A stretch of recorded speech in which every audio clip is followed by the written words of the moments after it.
The frozen smile, the basement had always been off limits.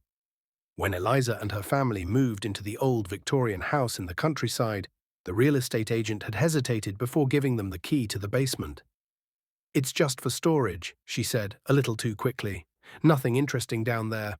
Probably some old furniture." That only made Eliza more curious. At 16, Eliza had a taste for old things. Antique stores, dusty books, rusty keys. She didn't believe in ghosts or curses, just secrets, and this house was full of them. The creaky floors, the thick velvet curtains, the fireplace that hadn't worked in decades, it all felt like a story waiting to be told. But the basement was locked. She asked her mum about it one evening, over spaghetti and meatballs. "It's probably dangerous," her mum replied, not looking up from her phone. "Mold or rats. You're not missing anything." That night, Eliza waited until everyone was asleep. She snuck into the kitchen and found the ring of keys in the junk drawer. There was only one key that didn't match any of the upstairs rooms. With a quiet breath, she walked to the basement door. The key slid in easily. It clicked. The air down there smelled like earth and time, cold, damp, and heavy. Eliza flicked on the light. A single bulb dangled from the ceiling, casting a yellow glow that barely reached the corners of the basement. Dust floated in the air like tiny ghosts. Old trunks, broken chairs, and a cracked mirror lined the walls. But in the very center of the room, on a tall wooden pedestal, was a mask. It was porcelain white, with smooth features and dark eye holes. The lips were stretched into a permanent smile. Not a happy smile, not even a fake polite smile. It was wide. Too wide. Frozen. Eliza stepped closer. Its painted red lips curled unnaturally high, almost to the cheekbones. The teeth were detailed, individually carved, and disturbingly human. A note was pinned to the base: "Do not touch." Well, that was practically an invitation. Eliza lifted the mask carefully. It was heavier than it looked, cold to the touch. The surface was flawless. She turned it around. No straps, no visible way to wear it. As she held it, something strange happened. For a split second, she saw something move in the reflection of the cracked mirror across the room. Something behind her. She whipped around. Nothing, just shadows. She laughed nervously, put the mask back on its pedestal, and went back upstairs. That night, she dreamed of laughter. Not happy laughter. Screeching, echoing laughter, like a room full of clowns choking on their own jokes. When she opened her eyes, the laughter stopped, and the mask was at the foot of her bed. Eliza froze. It just sat there, tilted slightly to one side, smiling. She blinked hard. Maybe she was dreaming. Sleep paralysis? Hallucination? She reached forward slowly. Her fingers brushed the cold porcelain. Real. She gasped and threw the blanket over it, jumping out of bed and switching on the light. Nothing there, no mask, no sign of it at all. She checked the entire room. Empty. In the morning, she told herself it had been a dream. She went to school, distracted and groggy. Her best friend, Marcy, noticed. "You look like crap," Marcy said. "Zombie vibes." "Didn't sleep well," Eliza muttered. "You still sneaking around that weird house like some kind of Scooby-Doo character?" Eliza hesitated. "I found something in the basement." "Oh God," Marcy grinned. "Is it cursed? Tell me it's cursed." Eliza smiled weakly.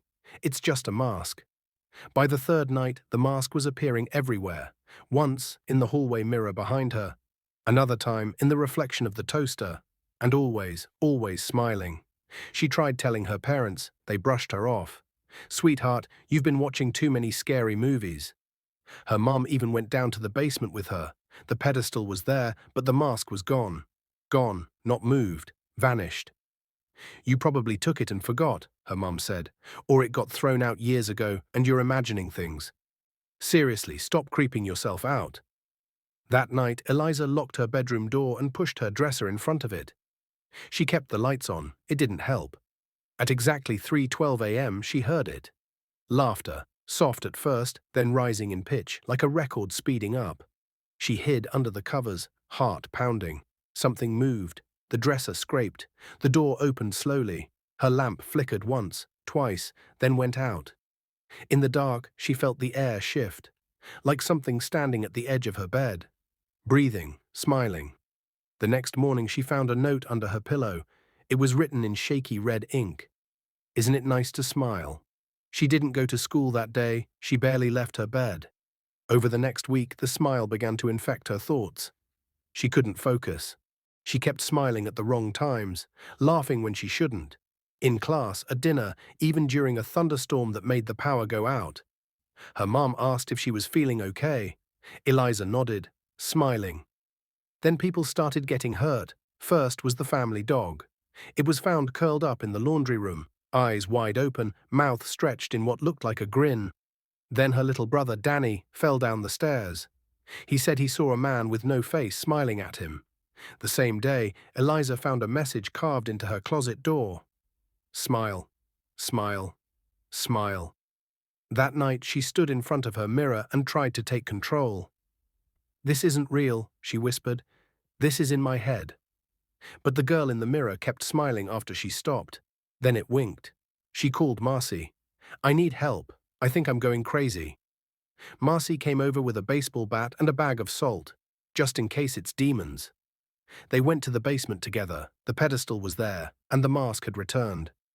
But now it wasn't just smiling. It was grinning, the mouth stretched unnaturally wide. The eyes were no longer hollow. Inside them, tiny glass pupils stared outward. It looked alive. Marcy froze. Okay, that's cursed. That is 100% demon-level cursed."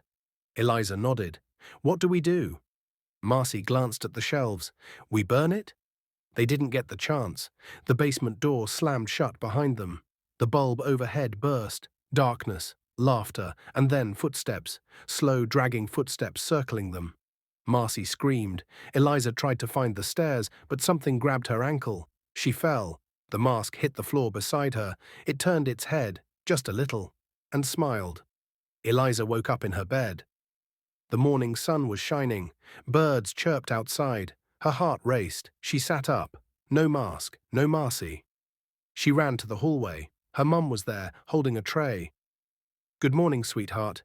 You had a rough night, huh?" Eliza stared. "Where's Marcy?"